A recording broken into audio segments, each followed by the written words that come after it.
người mang đến yêu hát mang tên quay về trong ký ức của anh qua thời gian.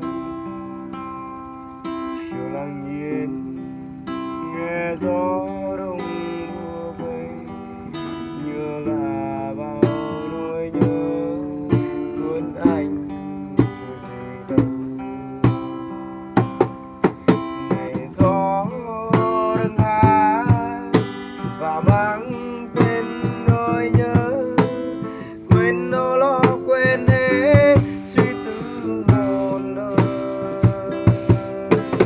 Mơ trong anh sẽ về nhưng đôi môi đang vẫn vương, chỉ tình cờ nhìn em rồi mang những cơn đau thép cầu. Lạ lùng em thấy ấy bên anh trong chiều đông xa vắng, mà sao giờ đây nhìn lại chẳng còn thấy em. Lạ lùng em với gió hát lên câu ca làm anh đau thương, mà bao say mến hồng nàng giờ đã phai màu.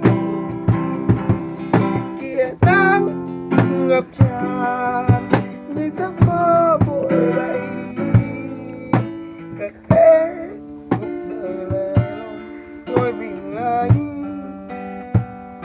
anh ngồi nhớ em.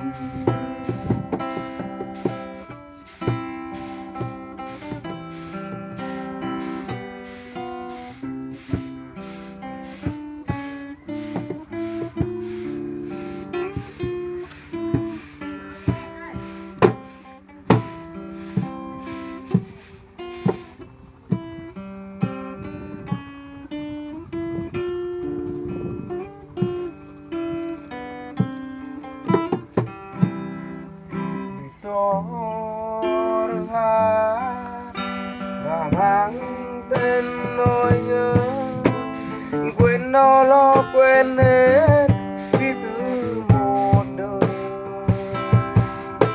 Mưa trong anh sẽ về nhưng đôi môi đang vẫn vương, chỉ tình cờ nhìn em rồi mang những cơn đau thép cao. Lạ lùng em tới bên anh trong chiều xa vắng, mà sao giờ đây nhìn lại chẳng còn thấy em. Lạ lùng em với gió hát lên câu ca làm anh đau thương, mà bao say mê nồng nàng giờ đã phai màu. Kìa nắng ngập tràn những giấc mơ vội bay, cắt hết cuộc đời này thôi mình anh.